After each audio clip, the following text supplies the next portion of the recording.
And we are live. Welcome, mystery and thriller fans. I'm your on-air host, Sara DiVello, and I am so excited to welcome today real-life reporter and thriller author Linda Hurtado Bond, here to give us the inside scoop on her brand new book, All the Missing Girls. Linda, welcome to Mystery and Thriller Mavens.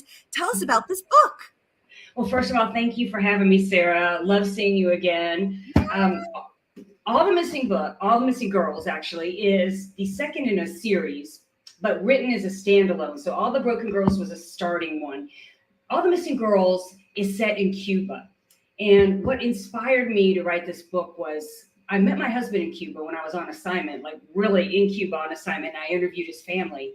And while I was there, I stumbled upon this beach town outside of Havana that was like entirely made of art. So an artist lived there, and he opened his house, and it was a tourist attraction. You could walk through his house and see all his art. But the doctor's office was art everywhere, and the bench you sat on and to catch the bus was mosaic and tile and art. And so I just started to think, how fascinating would it be to set a mystery in this kind of artistic land, like a fantasy land that I've never seen anything like it. Not a theme park, you know, it's an artist's home and his community that he's just turned into like one extended piece of art. It goes on forever. And I didn't start out intending to write horror, but it's a thriller with some horror elements. So you can kind of maybe guess where it goes. Yes. Never intended to do that. It just kind of went that way. You know, sometimes, are you a pantser or are you a plotter? I am a pantser who's determined to be a plotter because it's too damn painful to be a pantser, Linda, and I can't put myself through that again. Right. So I'm a plotter, and I really plotted out this whole book, but sometimes the characters or even the destination, I guess, in this case, took control and kind of took me someplace I didn't expect. So that was kind of fun. Oh my gosh. Well, I cannot wait to hear more because I love that. I just want to welcome everyone. We are broadcasting live to 6 different destinations across Facebook and YouTube. So, hey, mystery and thriller loving friends, no matter where you're watching from, you're in the right place. This is the right time. It is Mystery Monday because Mondays can be murder. We're going to make that a little less painful and get your week off to a killer start. So, if you've been here with us before, you know the drill. And if you're new, welcome, friends. Here's the drill. Every Monday, I give you my handpicked featured authors, and you get to ask them anything. So ask Linda about her career as a real life television journalist. Ask her about this crime reporting journalist character that she has sneaking into Cuba to get her kidnapped sister back. We have so many. Ask her about her process. Ask her about her career, where the two intersect. Anything you want. Just get the questions going in the comments. I will get them right over to her. Sharon is joining us live from YouTube.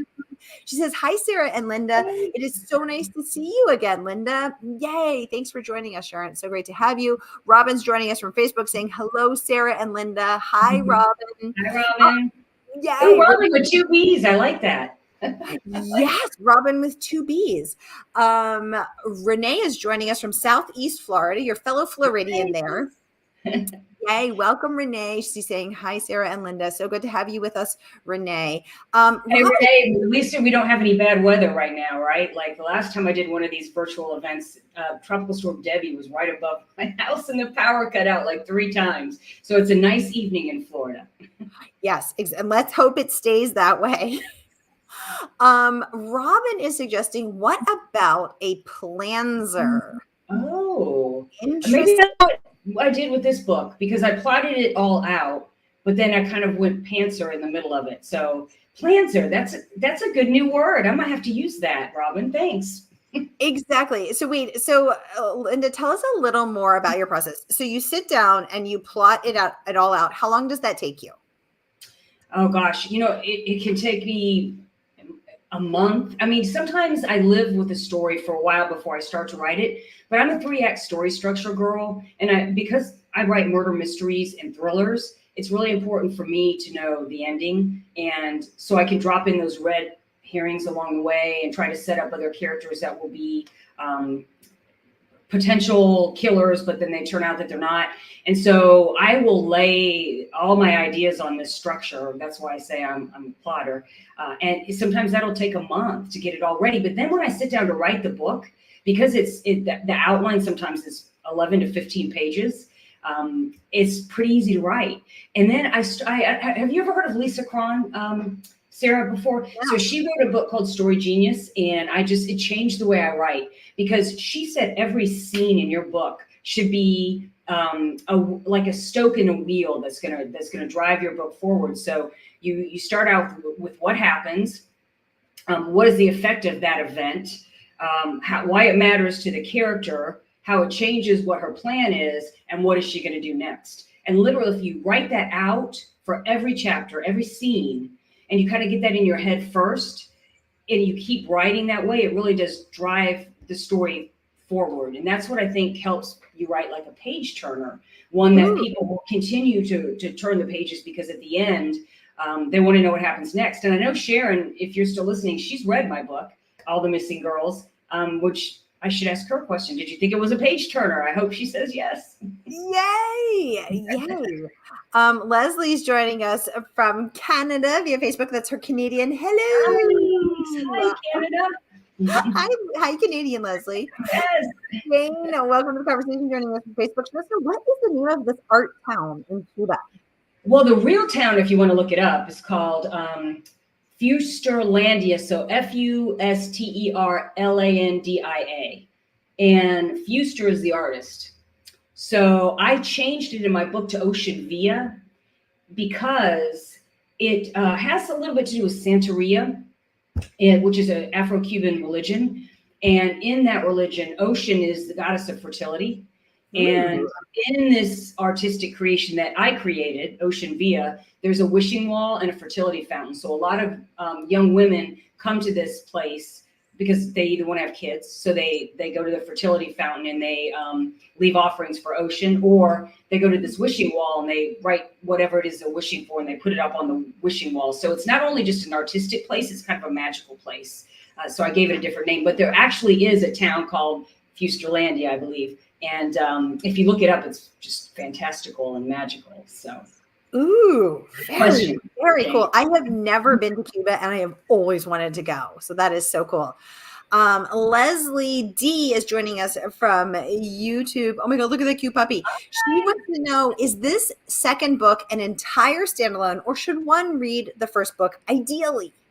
So I write all of my books as standalones, even if they're part of a series, because I can't assume, Leslie, that you are going to come into my world in book one, nor can I assume that if you get caught up in the excitement of a release for book 2 or book 3, that you'll take the time, or you have the time actually, to read book 1. So you can jump right in. If you read the reviews on Goodreads or NetGalley, because it's not out yet, it's out next week on the 19th. They're saying it reads as a standalone. You can jump into this world without reading book 1. But if you like the characters and you like the world, then you're going to want to go back and read book 1, because there is kind of a romantic thread that's building, and these characters do develop, relationships. And so once you get to know them, if you like them and you like their world, you might want to dive back to book number 1 before book number 3 comes out in February. So not even that long. And that is the same characters, but it takes place back in Tampa. And I always wanted to write a book, Sarah, that takes place during Gasparilla. So Gasparilla is a month-long pirate-themed event in Tampa. And there's a parade, a children's parade, a night parade in Ybor City. There's a masquerade ball. There's an art festival, a music festival, every excuse to party, right? And people dress up like pirates and they wear makeup and they invade Tampa Bay on boats. It's crazy. And I thought, well, gosh, if you were a killer, what an easy place to kind of slip into a major crowd undetected, because everybody is in costume. They all got bloody makeup on anyway, and they're a little tipsy. So it just seemed like the perfect place for a killer to come in and do some damage. So that's called, and I have a question for you guys, but it's called The Phantom Pirate of Gasparilla. Will be book 3 in the series. So here's my question to you guys. The first book in the series was All the Broken Girls. The second in the series is All the Missing Girls. So you would think that the third book should be all the blank girls, right? It should kind of follow along, but I want to call it The Phantom Pirate of Gasparilla because I think it's a really cool title, and it explains what's going on. So like, how weigh in? How do you guys feel about that? Do I need to keep them like series related so people know they're part of the series, or can I just go, off the path and come out with this crazy title that is different? You have come to the right place because we are mystery and thriller experts here, Linda. And a lot of these folks have been with me the whole 4 years. These are my Mavens crew. These are my OGs. So you have come to the right place. Okay, while you guys are noodling on that, with some questions are coming in. So Robin says, we lived in Valrica from 1980 to 1983, and Ybor City was very interesting with cigar rolling and our favorite stained glass shop. Such beautiful glass for projects and handcrafted beveled pieces to order. We were stationed at MacDill AFB, so Air Force Base. Yes. Very cool. First of all, thank you for your service. Appreciate that. Whether it was you or your husband, appreciate that. Ybor City, fantastic place. So if you don't know what it's all about, Sarah, it's Cuban and Italian heritage, like, the brick streets, the cigar factories, very historic. And there are allegedly tunnels underneath Ybor. Not allegedly, they exist, but what they exist for, we don't really know. The legend has it that they were mafia tunnels, and during, Prohibition, they would go because they lead to the port. Underneath the streets to Ybor City. So that's how they got the alcohol in. And so that's also part of the Phantom Pirate of Gasparilla is these hidden tunnels under Ybor. It's a fascinating place, very historic. And one of the parades in Gasparilla goes down 7th Avenue in Ybor City. It's kind of like New Orleans. That's what Ybor City is like. Ooh, and it's so fun. And I was going to say, as you were describing, Gasparilla, which I will confess, I had never heard of until you told me about it. I was like, what is this? I was like, this is crazy. So everybody get ready because Linda's going to come back on Mavens in February and give us the inside scoop on the Phantom Ghost of Gasparilla, because I was like, this is so crazy and so cool. I have to know more about it. And what a brilliant idea to, mix in a murder with all these costumes. What a perfect place to get away with it, because as you said, everybody's dressed up and everybody's disguised. Absolutely. I love that. Renee was Linda, are you still on TV? You sure are. Tell us all about that. So I am the news anchor for the Fox station in Tampa, and I've been in the Tampa market for about 30 years. I started when I was 5. So I was at ABC for 20 years, and then I left and went to Fox. And I anchor the noon and the 4 and the 5. So I'm literally live on the air for 3 hours every day, Monday through Friday. And I love my job. I used to be a reporter out in the field. So when I write reporters in all of my books, I know the routine. I used to do that. But now I'm mostly anchoring. But what I've been allowed to do is start a segment called Tampa Bay Reads. So I interview other authors, like I had Sarah on. And when any of my author friends or any authors, or anyone in the industry, actually. I've had book influencers on. I'd love to have editors on. Maybe even I'll start bringing readers on. It's just an interesting forum in which to talk books, right? So I get to do that. And like today I interviewed the Tampa's Hispanic Woman and Man of the Year. They raise money for scholarships for kids in the Hispanic community to go to college. So it's a nice platform to have to like help nonprofits or help other authors, or just, do some good. So my career has kind of expanded from being a reporter out on the street, standing in the middle of the hurricane, to being the anchor on the desk, throwing to the reporter who's standing out in the middle of the hurricane. I got to say, I prefer being inside. Come in. No, I just think it's so fantastic that in this time of, reading sort of, being under fire, you are on TV celebrating books, celebrating authors, celebrating readers, and really just that incredible support of putting books and authors and readers and book influencers and thought leaders on television. I think it's so incredible and so powerful. Renee saying, thank you, Linda. Yes, thank you, Linda. Okay, yeah, it's so cool. Okay, we have so many questions for you. First of all, Leslie says, thank you for answering her question. She said, I will definitely check out the first book first and then go into the second and even the third. Yay, Leslie, thank you for doing that. Sharon wants to know, Linda, will you be touring? And if so, please, please, please, please, please come to Massachusetts. Oh, is that where you are, Sharon? I won't be going to Massachusetts. So with these books, they're ebook first and print on demand. So they're coming out fast, these last two books. I don't really have time because I work. I have a full-time job. I'm not going on tour with these two books, hopefully with the next. And also to throw this in, I'm not going to jinx myself by saying exactly what it is, but I've been working on a TV pitch deck because my publisher is actually going to pitch it as a series for one of the streamers. So being on TV, that doesn't mean it's going to happen. It just means the door is open to pitch it. You know how that goes. But so I've been working on a TV pitch deck, which is basically a visual presentation of how my three books could turn into a TV series for people to watch. And my main character, Mari Alvarez, so she goes head to head with the serial killer. And I kind of liken it to the relationship between Hannibal Lecter and Clarice Starling. You guys remember Silence of the Lambs? That was one of my favorite movies of all times. And so that's kind of what I'm likening the relationship to of my main character, Mari Alvarez, and the killer, who I'm not going to, because you haven't read it, I'm not going to tell you who it is. But I just like that relationship where it's almost mutually respectful, like they're both intelligent people. And they actually end up wanting the same thing. They want justice, right? They want to serve justice, but they just go about it in different ways. Right. So that's what the series is going to be around. It's like seek justice, serve revenge kind of thing. So. Ooh, wow. Robin is saying, so Sharon, yeah, I'm not going on the road because I'm way too busy right now, but eventually, hopefully, yes. Yay. Okay, perfect. Very exciting. Renee saying very interesting. Yes, I'm so excited for all of this. And we have lots of questions and thoughts coming in for the crowdsourcing of the title. So Robin is saying, I'm still sticking with Pirate Girls. Okay, interesting. Okay, all the Pirate Girls, then. It should be all the Pirate Girls? Sharon says she loves a series. Right, Sharon? I love a series. Renee says you can go off the path. You don't have to do all the girls series. Jane saying also off the path. Okay.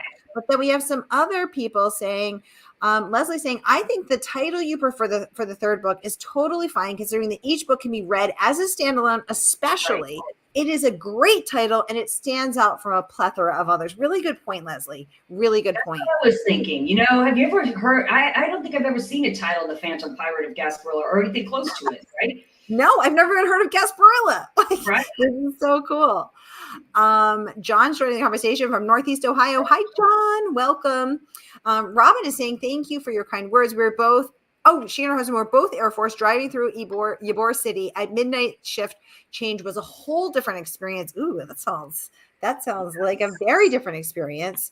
Leslie saying, yeah, there's so many titles included girls now, and thus her vote is for the Phantom title.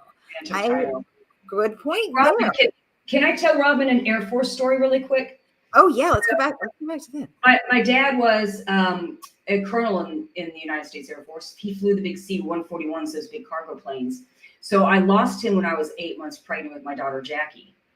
So they never got to meet.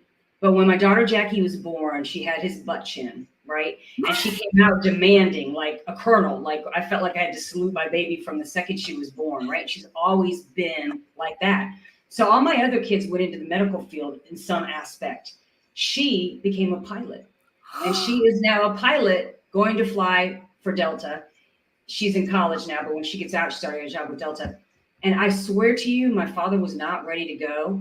And I feel like his spirit just left and flew into her, literally, because now she's not only a pilot, has his butt chin, acts like a colonel, but she golfs. He was a golfer.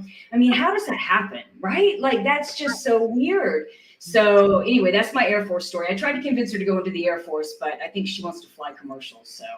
Oh my gosh, that is an awful lot of similarities with your dad, Linda. That is crazy. Yeah, I think it's almost like your daughter has the ghost of your dad, the spirit of your dad in her. I love that. That's it. My dad's her co-pilot. That's what I like to think about it. That he's up there flying with her, and he's just the co-pilot. Her co-pilot in life. Yes. I love that. I love that. John saying he used to live at the Madison of Soho. Oh, very cool. Ooh, it's Soho as in South Howard, right? Like, is that what you're talking about or no? Let's find out. John, let us know in the comments. Margaret is joining us from Portland, Oregon. Hi, Margaret. Renee is saying this is such a cool conversation. I know I'm totally vibing on this, right, Renee? Robin is saying, of course, there has to be tunnels in Ybor City. How else do you smuggle in the rum? Exactly. That's what we really care about. Oh, I'm using those tunnels for very interesting things in this third book. So just wait. It's not to smuggle alcohol. These are thrillers and murder mysteries. So Sharon's voting for, she says, how about all the Phantom Pirates of Gasparilla? Kind of long, but incorporates that the series is related and what you really want to name it. Interesting. That's actually a really good idea, Sharon. Ultimately, I'm going to throw all these ideas to my publisher because, you know how that is, Sarah. They ultimately get the decision on the title. But every once in a while, us authors will fight for something if we believe in it, right? We'll be like, no, I want it to be the Phantom Pirate of Gasparilla. Uh-oh, I lost you. I don't hear you. Oh, it's like I'm saying it's like picking your battles like marriage. Oh, Margaret wants to know, who's your favorite Clarice? Lispector, Starling? Oh gosh, I haven't seen any of the other Clarice. I only saw the first movie, so I don't really know how to answer that. There's a Netflix series with Brandi Carlile singing "Take Me Home, Country Roads" with very haunting rendition. There's a series. Yeah, I'm gonna watch it too. And it's called Clarice? Yes. I'll watch it. Thank you for pointing that out to me. Thank you. Thank you, Margaret. Robin is saying, and she loves your father story with the butt chin and all. Oh my God, that's so cute. Oh my God. Yeah, exactly. Renee's saying it's possible they ran into each other, him coming out and her coming in. Exactly. That's what I'm saying. Something happened there. And I don't question it because if he's co-piloting her through life, it's going to be a great ride. So. Exactly. Oh, people like your idea for the title, Sharon. That's really cool. Now, Linda, something I want to talk to you about is how has your TV career as a journalist informed your writing career, or are they totally separate? Or certainly it must help in the creation of Mari Alvarez, your crime reporter heroine. But does it help or intersect in any other ways, or is it just two totally separate parts of your life? Well, when I started it, I intended it to be two totally separate parts of my life, but you know how that goes. So I started writing under the pen name Linda Bond because I just wanted people to know when they read something by Linda Hurtado, it was factual, it was sourced, it was real, it was the truth. Because I take my reputation as a journalist very seriously. So I thought Bond because my mother's maiden name is Bond and my uncle was James Bond, although not the sexy movie actor. I'm not related to Daniel Craig, unfortunately. I wish. But I just felt like it fit. I'm writing thrillers, so I took my mother's maiden name, Linda Bond. So my first 3 books are romantic suspense. That's what Entangled, my publisher, really does. They're very good at romance, and I came into their fold as a romance writer. So think James Bond movies. Like if you read my first book, Alive at 5, it's like being in a James Bond movie. There's action, adventure, a car chase. The guy gets the girl. There's kissing. There's a mystery, but it's not a thriller so much. It's more of like a James Bond movie. Exactly. So when I decided, when my publisher came to me and asked me to write thrillers, strictly thrillers, take the kissing out, I decided I would write under Linda Hurtado Bond because, again, I want people to know, like, if you read Alive at 5 and then you read All the Missing Girls, they're completely different styles. One's thriller / horror, sure, and one is sexy romantic suspense. So I tweaked my pen names for that, and the next project I'm going to work on after I get done with this, unless I get that streaming series, everybody say a prayer, then I'll be working on that.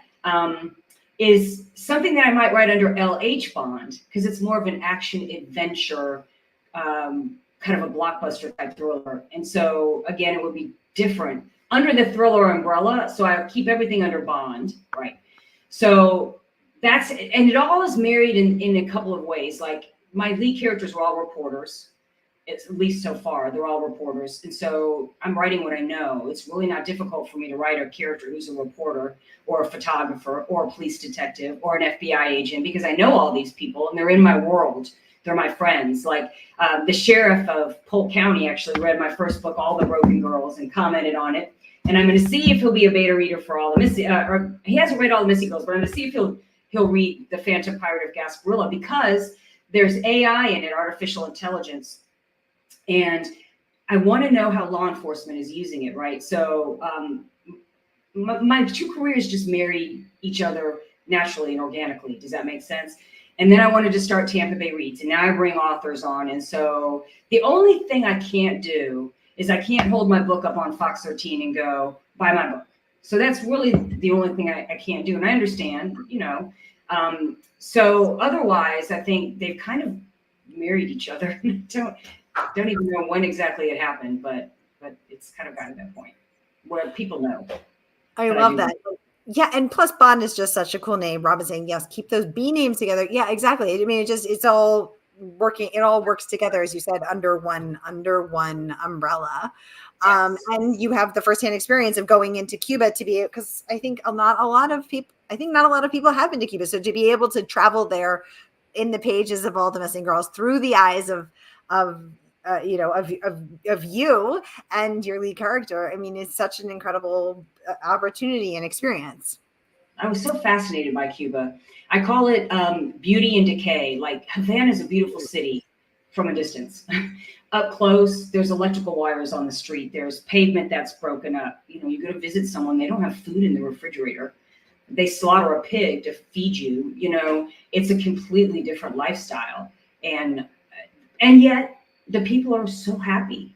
You know, I don't think they operate under this. I mean, they have different stressors, but we have different stressors too. Like we in America work so hard and long hours, and people are dancing, you know, and dancing to music at noon in Cuba. It's just a very different, you know, but you will be brought into the sights and the smells if you read this book, All the Missing Girls. You will go into the kitchen and smell the sofrito, and you will hear the family dynamics, and you will feel the love, and you'll also feel, you know, the different beliefs religiously about Santeria and brujeria. And in Cuba, there are government watchdogs, and I actually had that happen to me, where a government watchdog was following me. That still exists, and so that's a part of the story.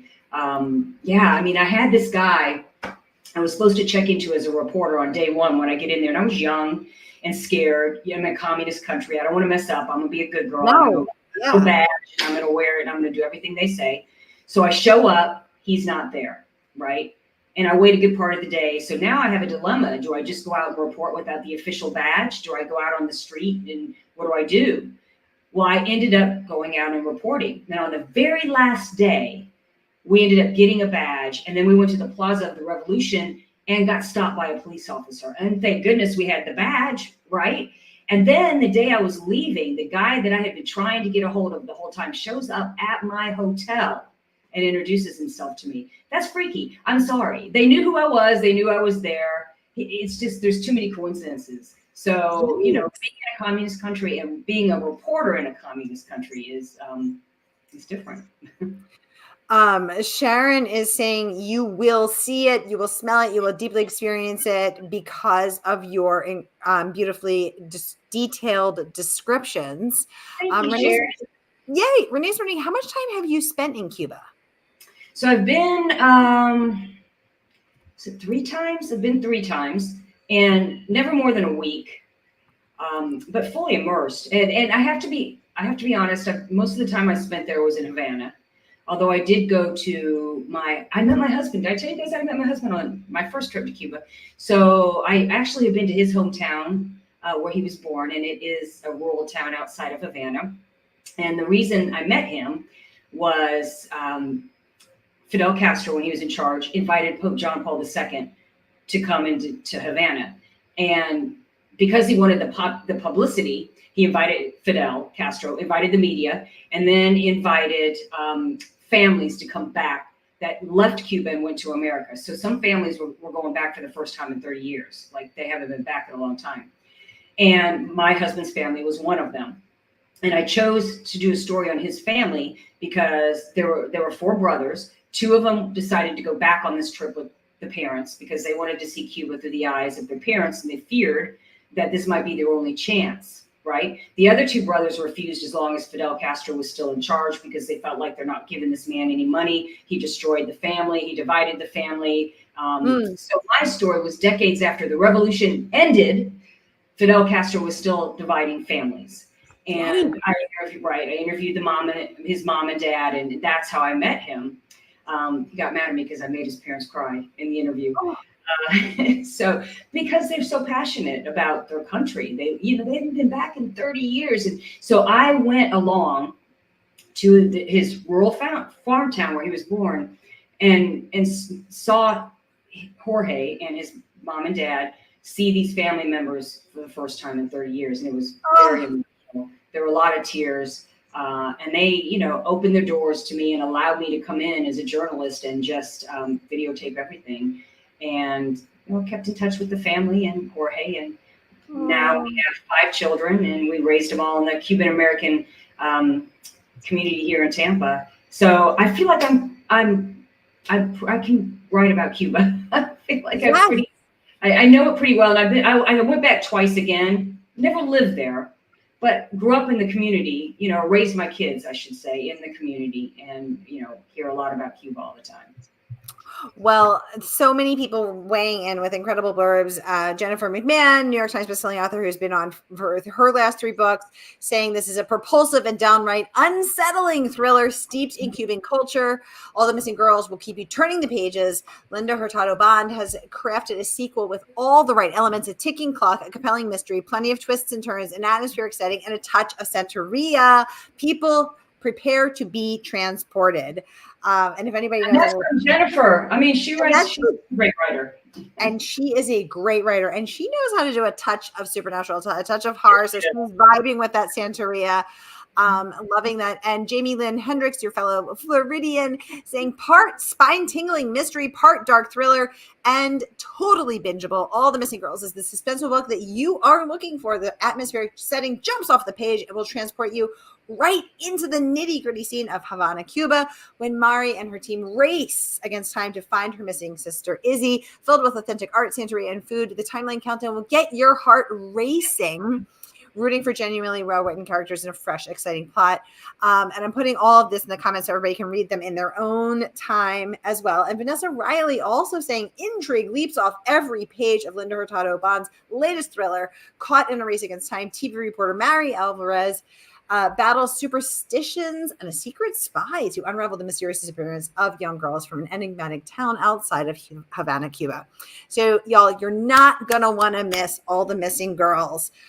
Linda Hurtado Bond, thank you so much for coming on to give us the inside scoop. We love the inside scoop before the book comes out next week. Congratulations. And we will see Linda back again in February for her Gasparilla book. Yay. Thank you, guys. I appreciate it. All right, y'all. I hope your week is off to a killer start. May the days and the pages fly by, and I will see you next Mystery Monday.